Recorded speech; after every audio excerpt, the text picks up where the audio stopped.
Good morning, student. Class 8, subject Hindi language, part 11, क्रिया. First point, क्रिया किसे कहते हैं? जो शब्द किसी कार्य के होने, करने, किसी व्यक्ति या घटना के घटित होने का बोध कराते हैं, उन शब्दों को क्रिया कहते हैं. जैसे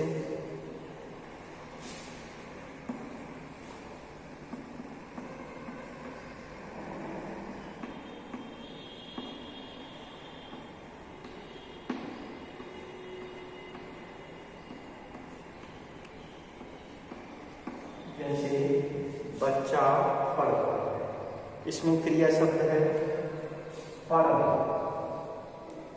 और ये लास्ट वाले जो शब्द होते हैं उसका काल, उसका समय निर्धारित करते हैं. यानी पढ़ रहा है निश्चित की क्रिया, प्रेजेंट की यानी वर्तमान काल की क्रिया. पढ़ रहा यानी वर्तमान काल की क्रिया है. तो इस तरह से ये सिद्ध होता है कि क्रिया शब्द वे शब्द होते हैं जिन शब्दों से किसी कार्य का करना, होना, किसी घटना का घटित होना या किसी व्यक्ति या वस्तु की स्थिति का बोध होता है, उसे क्रिया कहते हैं.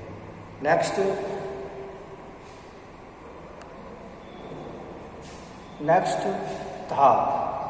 धात किसे कहते हैं?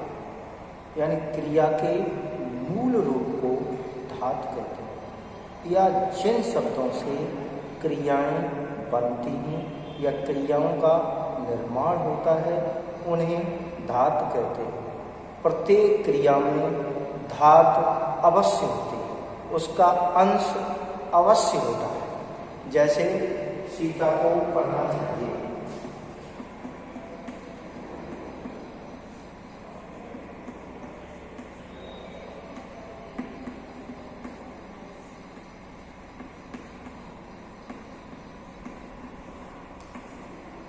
इसमें धातु देखते हैं. सीता ने पढ़, यानी पढ़ धातु है, तो इसमें धातु अवश्य होती है. प्रत्येक क्रिया में धातु का होना बहुत जरूरी होता है. बिना धातु के कोई भी या किसी भी क्रिया का निर्माण कभी भी नहीं हो सकता. जैसे पढ़ना, पढ़ना इसमें पढ़ धातु है. पढ़ना एक सामान्य क्रिया, ना शब्द जुड़ करके इसमें जो शब्द बना है पढ़ना, लिखना, खेलना, जाना, खाना आदि. जैसे खा धातु है और इसमें जो साधारण क्रिया बनी है, सामान्य क्रिया, वो क्रिया है खाना. जैसे जा धातु है, इसका सामान्य क्रिया बनी है जाना. रह धातु है, इसका रहना. सो धातु है, इसका सोना. कहने का मतलब है प्रत्येक क्रिया में धातु का होना अत्यावश्यक है. धातु अवश्य पाई जाती है. बिना धातु के कोई भी क्रिया का निर्माण नहीं हो सकता. अतः धातु किसे कहते हैं? क्रिया के मूल रूप को धातु कहते हैं, या जिन शब्दों से क्रियाओं का निर्माण होता है उन्हें धातु कहते हैं. नेक्स्ट पॉइंट, धातु के भेद. यानी धातु के मुख्य रूप से 4 भेद होते हैं. नंबर 1 सामान्य,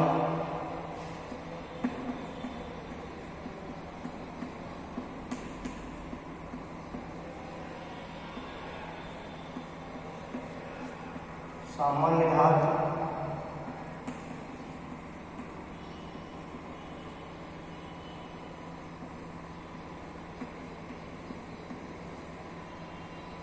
व्युत्पन्न धातु.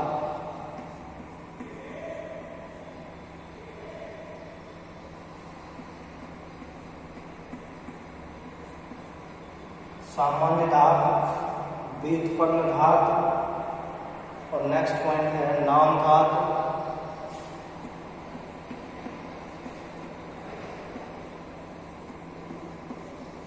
और नेक्स्ट है मिश्र धातु।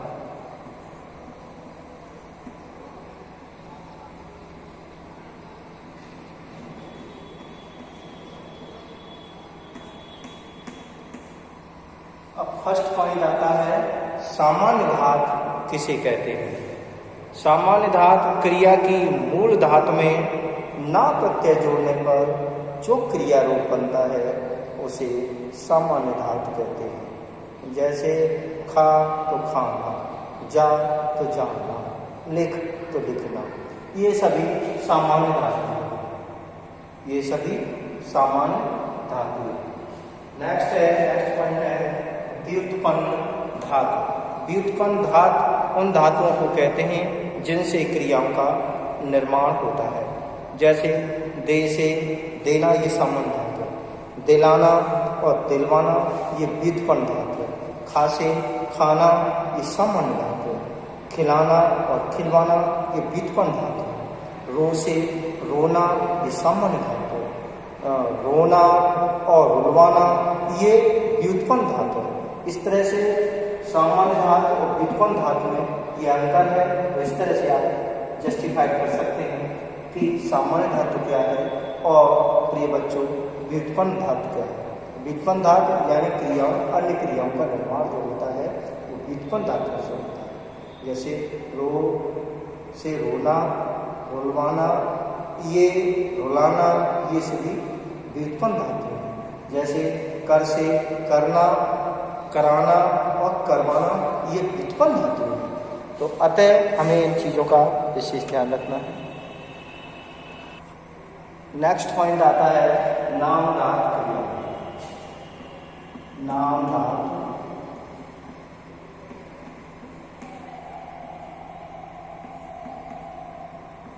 क्रिया।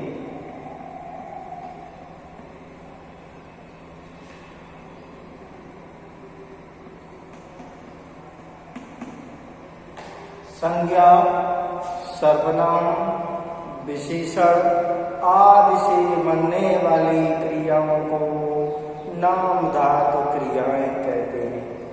यानी संज्ञा से जैसे है हाथ, हाथ से हथियाना,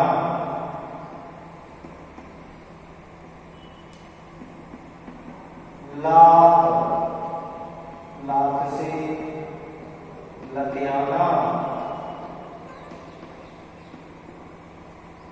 लाठी, लाठी से लतियाना, बात, बात से बतियाना, शर्म, शर्म से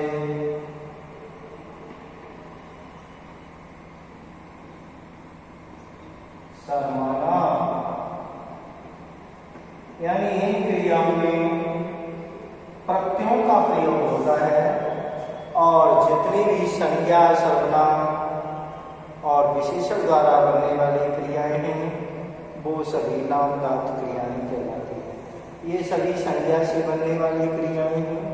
जैसे हाथ से हथियाना, लात से बतियाना, लाठी से लठियाना, बात से बतियाना, शर्म से शर्माना, ये सभी कौन सी क्रियाएं हैं? यानी संज्ञा से बनने वाली नाम धातु क्रिया। नेक्स्ट पॉइंट आता है सर्वनाम से बनने वाली। ये संज्ञा से बनने वाली थी सभी संज्ञा से। अब सेकंड पॉइंट आता है इसका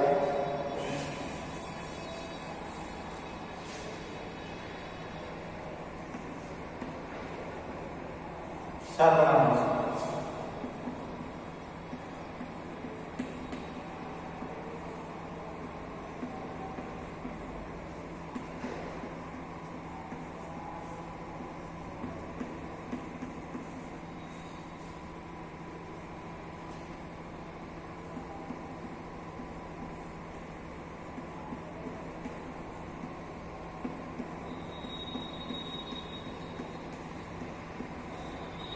सर्वनाम से बनने वाले नामदात क्रिया।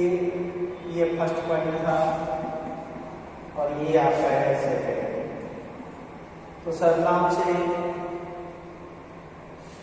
फर्स्ट है सर्वनाम से अपना, अपना यानी अपना से अपना।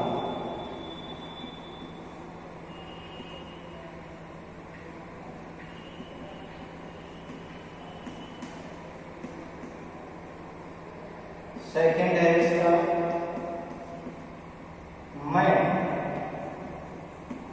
मैं से बनने वाली जो क्रिया है वो है निन्याना।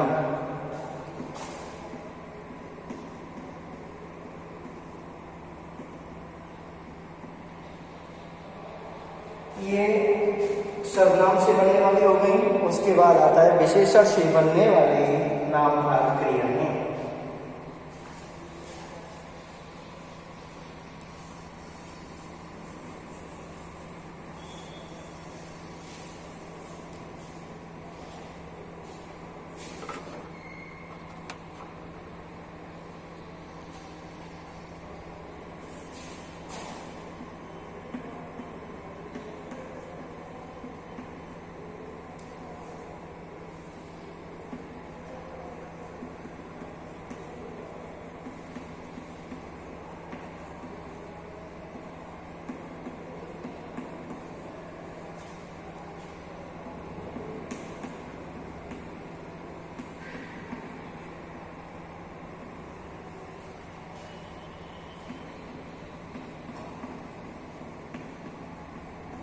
विशेषण से बनने वाली नामवाचक क्रियाएं हैं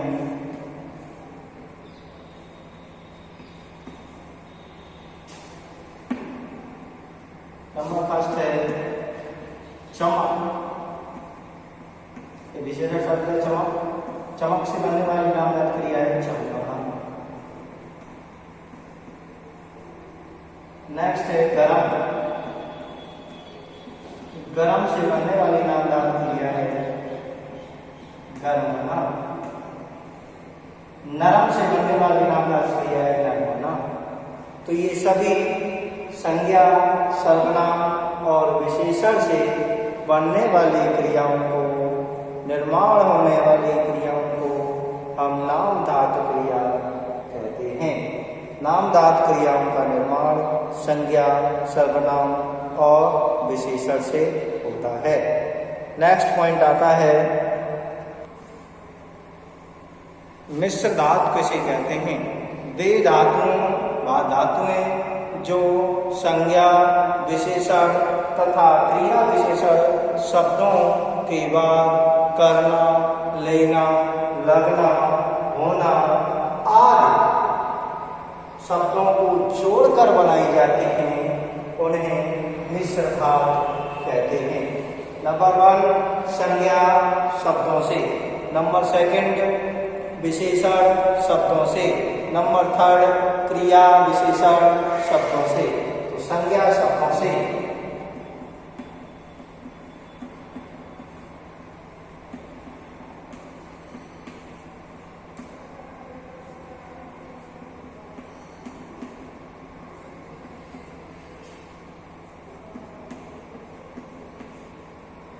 बात प्लस करना बराबर इसका बनेगा बात करना।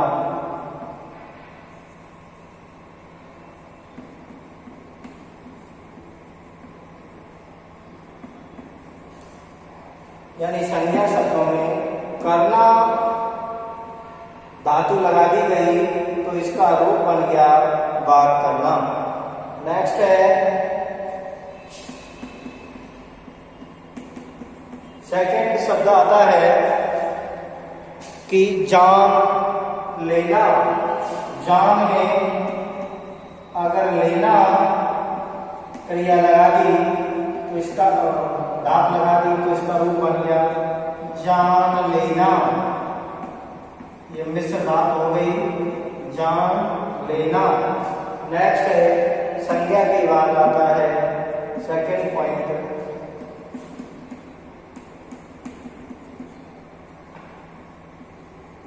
क्रिया। शब्दों से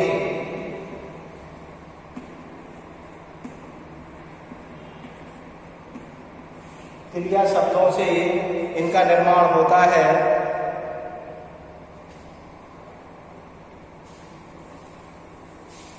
विशेषण शब्दों से, विशेषण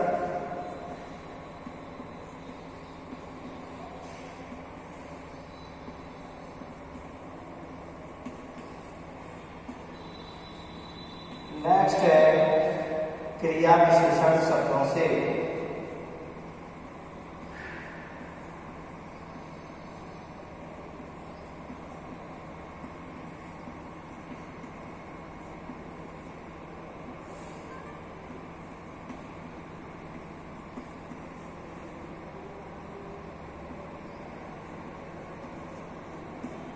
क्रिया विशेषण शब्दों से भी मिश्र धातु का निर्माण होता है। जैसे विशेषण से अच्छा लगना, अच्छा प्लस लगना, इसका रूप हो गया अच्छा लगना, ये मिश्र धातु हो गई। नेक्स्ट है इसी का सेकंड, बुरा प्लस होना, इसकी मिश्र धातु हो गई बुरा होना।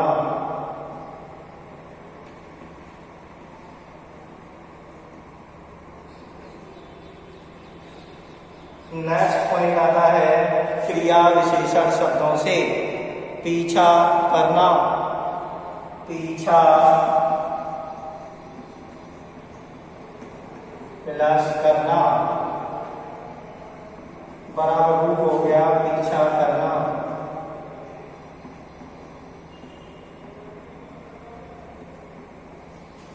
सेकंड है नीचे प्लस आना, बराबर हो गया नीचे आना, नीचे आना। ये मिश्र धातु हो गई। कहने का मतलब मिश्र धातु का निर्माण किन किन शब्दों से होता है? संज्ञा शब्दों से, बात प्लस करना, बात करना। दूसरा है जान प्लस लेना, जान लेना। विशेषण शब्दों से मिश्र धातु का निर्माण होता है। अच्छा प्लस लगना, अच्छा लगना। बुरा प्लस होना, बुरा होना। ऐसे ही पीछा प्लस करना, दोनों मिश्र धातु हैं तो पीछा करना। नीचे प्लस आना, नीचे आना। इस तरह से मिश्र धातुओं का निर्माण होता है संज्ञा विशेषण और क्रिया विशेषण शब्दों से। सामान्य क्रिया, सामान्य क्रिया किसे कहते हैं? जब वाक्य में एक ही क्रिया पर या एक ही क्रिया प्रयोग की जाती है तो उसे सामान्य क्रिया कहते हैं। जैसे अनामिका खिलौने लाई,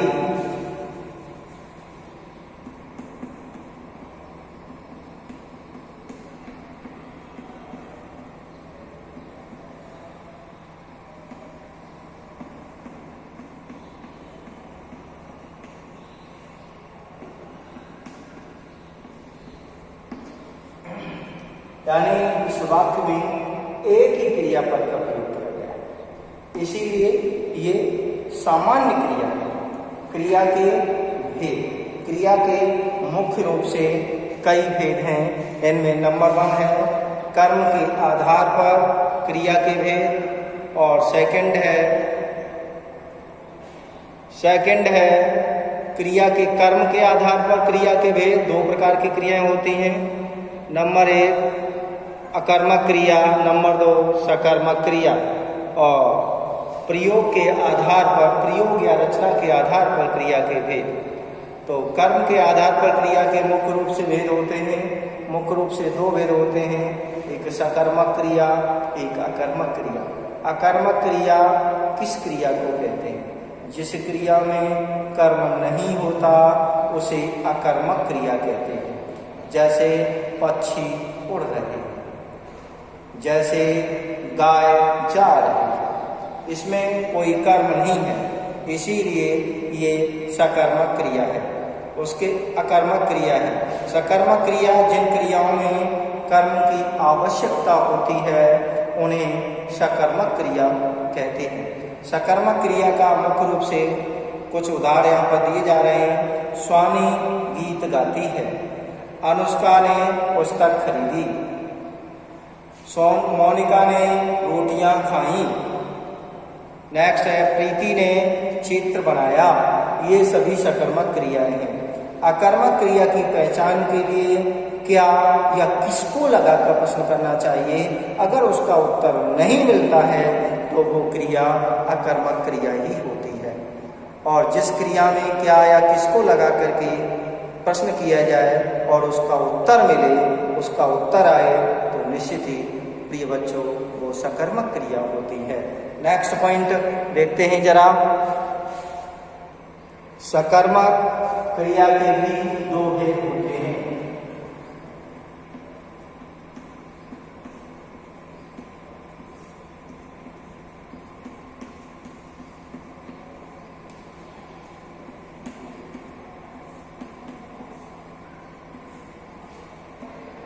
एक कर्मक क्रिया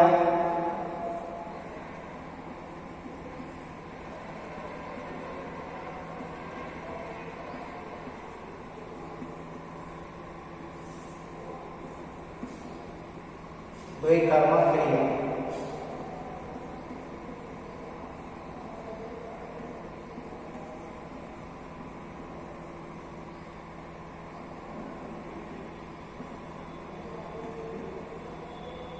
एक कर्मक क्रिया और द्विकर्मक क्रिया।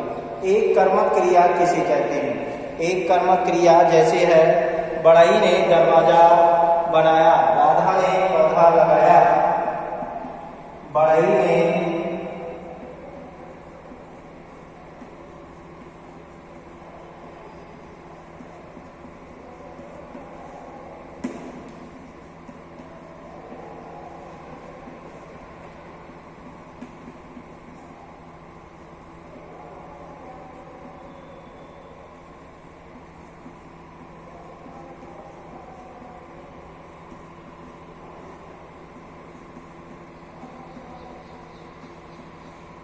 राधा ने पौधा लगाया। ये सभी एक कर्मक क्रिया है। एक कर्मक क्रिया की पहचान के लिए जिनमें एक ही कर्म होता है उन्हें एक कर्मक क्रिया कहते हैं। और जिन क्रियाओं में दो कर्म पाए जाते हैं या दो कर्म प्रयुक्त होते हैं उन्हें द्विकर्मक क्रिया कहते हैं।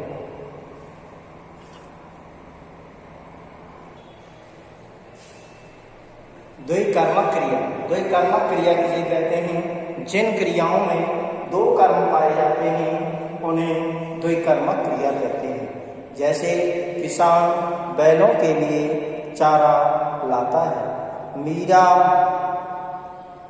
गरीबों को दान देती है, मीरा गरीबों को भोजन देती है। जैसे अध्यापिका ने छात्रों को हिंदी पढ़ाई। ये द्विकर्मक क्रिया है। इस तरह से द्विकर्मक क्रिया का निर्माण होता है। नेक्स्ट है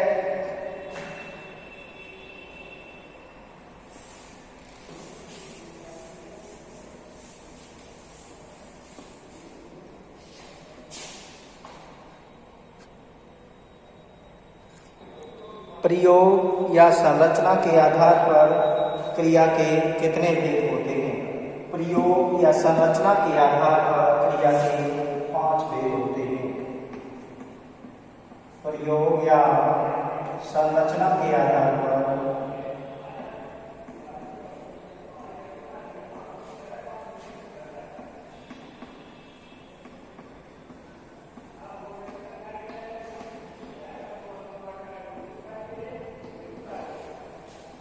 क्रिया के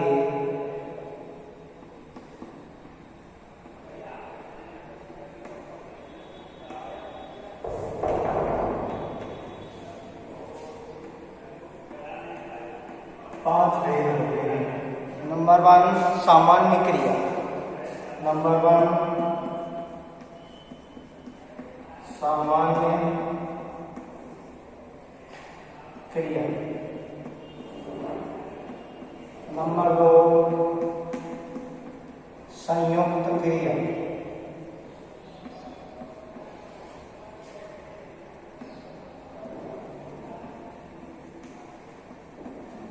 नंबर 2 संयुक्त क्रिया। नंबर 3 नामधातु क्रिया।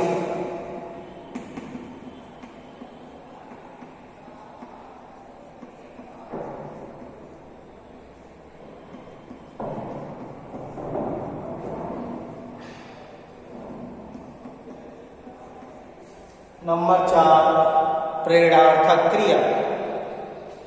प्रेरणार्थक क्रिया।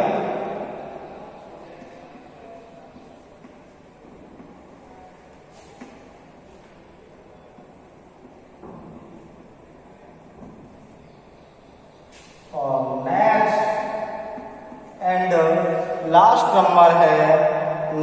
लास्ट नंबर है पूर्वकालिक क्रिया।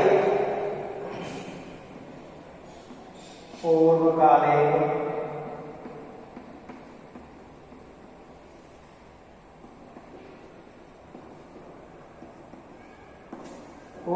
क्रिया सामान्य क्रिया, जिस क्रिया में सामान्य रूप से एक ही क्रिया का प्रयोग होता है या एक ही क्रिया प्रयोग की जाती है, उन्हें हम सामान्य क्रिया कहते हैं। जैसे शिवम ने पतंग उड़ाई। जैसे शिवम ने पतंग उड़ाई। जैसे हमने कमरे की सफाई की। नेक्स्ट है रचना ने नया सूट खरीदा। ये सभी सामान्य क्रियाएं हैं। संयुक्त क्रिया जिसमें एक क्रिया के बाद दूसरी भी क्रिया का प्रयोग किया जाता है, उन्हें संयुक्त क्रिया कहते हैं। जैसे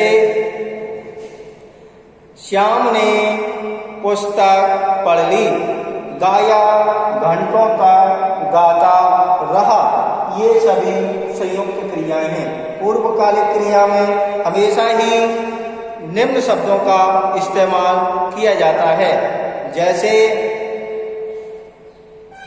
जब मुख्य क्रिया से पहले कोई क्रिया संपन्न हो जाती है तो उसे पूर्वकालिक क्रिया कहते हैं। उसके बाद आता है नंबर नाम धातु क्रिया। जो क्रियाएं संज्ञा, सर्वनाम और विशेषण द्वारा जिन क्रियाओं का निर्माण होता है, उन्हें नाम धातु क्रियाएं कहते हैं। जैसे बात से बतियाना, लात से लतियाना, लाठी से लठियाना, ये सभी नाम धातु क्रियाएं हैं। इनका निर्माण संज्ञा शब्दों से हुआ है। उसके बाद सेकंड पॉइंट आता है सर्वनाम शब्दों से। मैं से निन्याना, अपना से अपनाना, ये नाम धातु क्रियाएं हैं। नेक्स्ट इनका निर्माण सर्वनाम से भी होता है। नेक्स्ट पॉइंट आ रहा है विशेषण से।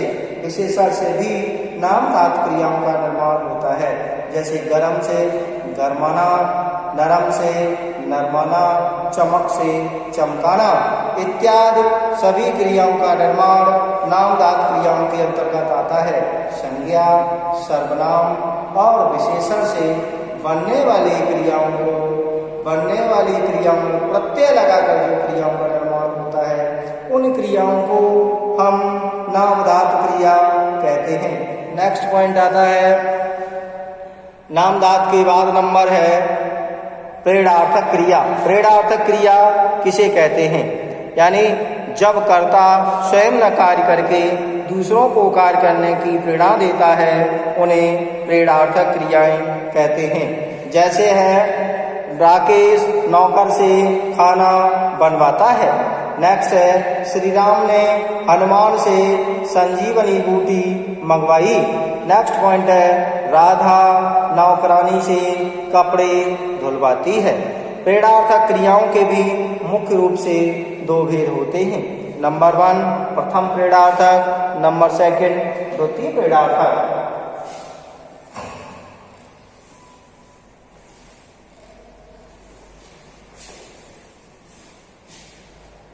प्रेरणार्थक क्रियाओं के भेद।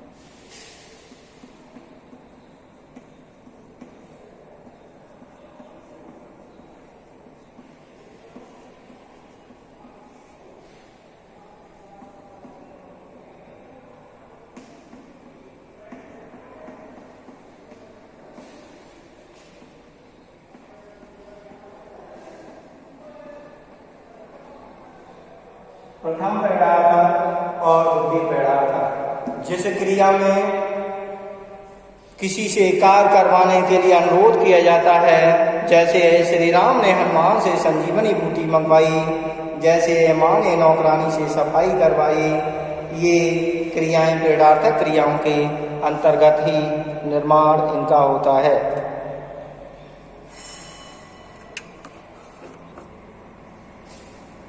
प्रथम प्रेरणार्थक, जब कर्ता स्वयं कार्य करने की प्रेरणा देता है तो उसे हम प्रथम प्रेरणार्थक क्रिया कहते हैं। जैसे दर्जी कपड़े सिलता है, फर्स्ट। सेकंड, द्वितीय प्रेरणार्थक, जब कर्ता स्वयं कार्य न करके किसी दूसरे से कार्य करने के लिए कहता है या कार्य करने की प्रेरणा देता है तो निश्चित ही द्वितीय प्रेरणार्थक क्रिया का निर्माण होता है। जैसे अनुष्का दर्जी से नताशा के कपड़े सिलवा रही है। अनुष्का दर्जी से नताशा के कपड़े सिलवा रही है। नेक्स्ट है अध्यापिका अनिल से बच्चों को पढ़वाती है। अगर अध्यापिका स्वयं पढ़ाती है तो निश्चित ही प्रथम प्रेरणार्थक होगा, और अध्यापिका किसी दूसरे से पढ़वाने के लिए प्रेरणा देती है तो निश्चित ही वहाँ पर द्वितीय प्रेरणार्थक होगा। हमेशा इस बात का हमें ध्यान रखना चाहिए। अपठित बोध। सर्वप्रथम प्रिय बच्चों, अगर अवधित गद्यांश हमेशा ही परीक्षा